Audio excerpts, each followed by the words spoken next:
लोकसभा चुनाव में सेना में भर्ती की अग्निपथ योजना एक बड़ा मुद्दा रही। कांग्रेस ने सत्ता में आने पर इस स्कीम को खत्म करने का वादा किया था। इस मुद्दे पर पार्टी को चुनाव में काफी समर्थन भी मिला। अब सवाल ये है कि क्या मोदी सरकार सत्ता में आने के बाद इस योजना में कोई बदलाव करेगी। आज की रिपोर्ट में हम बात करेंगे कि यह अग्निवीर योजना सरकार के लिए कितनी खतरनाक साबित हुई और इसका क्या नुकसान उठाना पड़ा। नमस्कार, मैं यशस्वी जोशी स्वागत करती हूँ आपका यूबीई न्यूज में, जहाँ हम न सिर्फ खबरें लाते हैं बल्कि उसका बारीक और सटीक विश्लेषण भी करते हैं। सेना में भर्ती की नई स्कीम अग्निपथ लोकसभा चुनाव में एक बड़ा मुद्दा रही। कांग्रेस ने अपने घोषणा पत्र में वादा किया कि सरकार में आने पर वे स्कीम को हटाकर और नई योजना लागू करेंगे। भले ही एनडीए को बहुमत मिला है, लेकिन माना जा रहा है कि अब मिलीजुली सरकार में इस बात का जोर रहेगा कि अग्निपथ योजना को लेकर जो आशंकाएं हैं उन्हें गंभीरता से लिया जाए।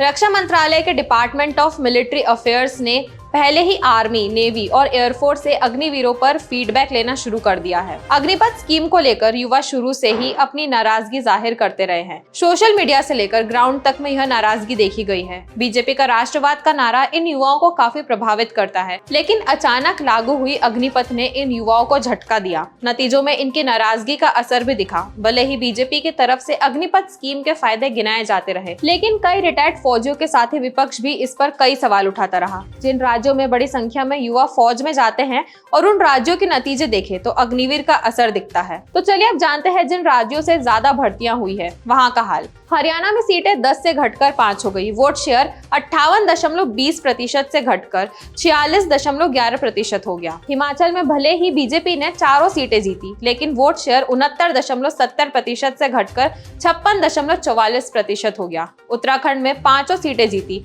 लेकिन वोट शेयर 2019 में 61.66% था, वही इस बार 56.81% रह गया। वहीं पंजाब में भी सीटें 0 हो गई। राजस्थान में सीटें 24 से घटकर 14 रह गई। यूपी में 62 से घटकर 33 हो गई। अग्निपथ स्कीम में युवाओं को 4 साल के लिए भर्ती किया जा रहा है और इनमें से 25% को परमानेंट होने का मौका मिलेगा। हालांकि सूत्रों के मुताबिक सेना की तरफ से कहा गया है कि इसे 25% से बढ़ाया जाना चाहिए। रेगुलर सैनिकों को जहां सालाना 90 दिन की छुट्टी मिलती है, वहीं अग्निवीर को सालाना 30 दिन की छुट्टी मिलती है।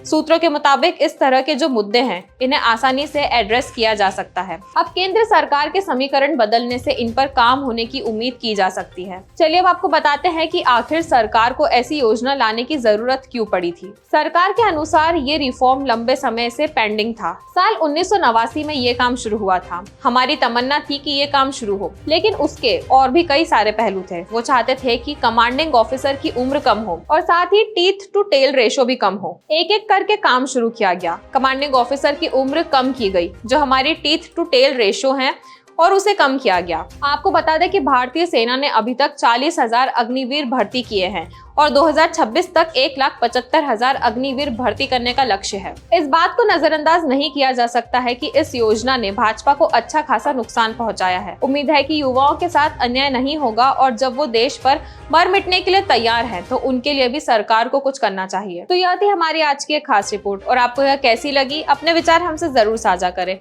वीडियो पसंद आए तो इसे लाइक और शेयर करें, साथ ही चैनल को सब्सक्राइब जरूर करें। यूबीई न्यूज आपके लिए लाता रहेगा देश विदेश से जुड़ी ऐसी ही खबरें। तब तक के लिए धन्यवाद।